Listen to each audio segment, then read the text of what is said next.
Le rebond de la pandémie a pris de nombreux pays au dépourvu et le virus se propage plus rapidement que prévu. Le nombre de cas confirmés dans le monde a fortement augmenté ces dernières semaines.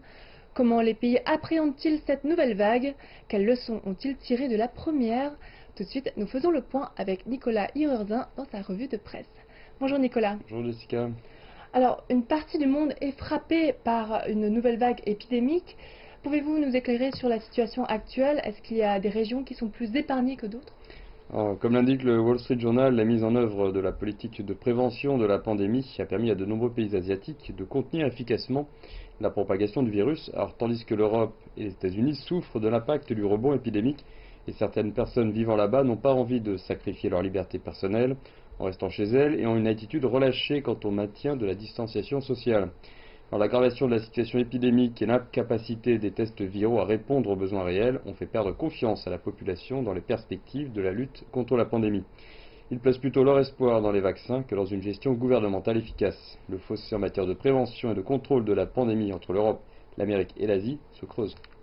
Alors, vous parlez d'un fossé en matière de prévention et de contrôle, donc ce qui explique en grande partie le fait que certains pays connaissent une meilleure situation que d'autres, c'est la réponse gouvernementale finalement.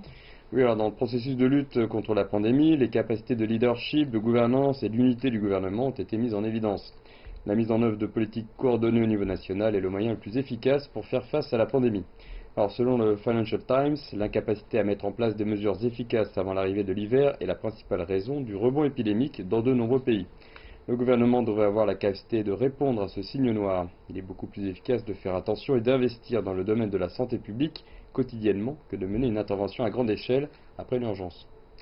Mais les conditions de chaque pays sont différentes, donc j'imagine que chaque gouvernement doit trouver et mettre en œuvre les mesures adaptées à son propre pays.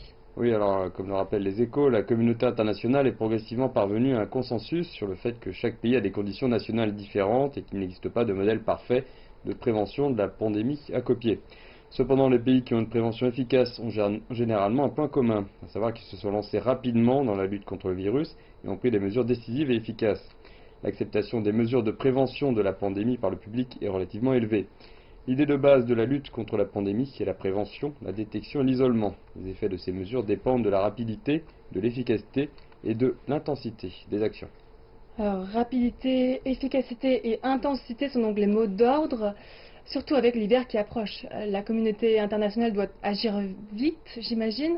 Quel changement dans ces actions lui faudrait-il adopter? Selon New Statesman, le fort rebond de la pandémie aggravera la situation de prévention cet hiver. Au cours des derniers mois, la communauté internationale a lutté individuellement et a manqué d'action globale. La technologie n'a pas joué le rôle qui lui revient. Certains politiciens se sont renvoyés la balle et ont même répandu des rumeurs et des théories du complot. Les gouvernements de certains pays ont des capacités de pouvoir et de gouvernance inadéquates, ce qui leur a fait perdre du temps. La communauté internationale doit tirer des leçons pour le futur travail de prévention et de contrôle de la pandémie pour éviter de répéter les mêmes erreurs. Merci Nicolas pour votre analyse.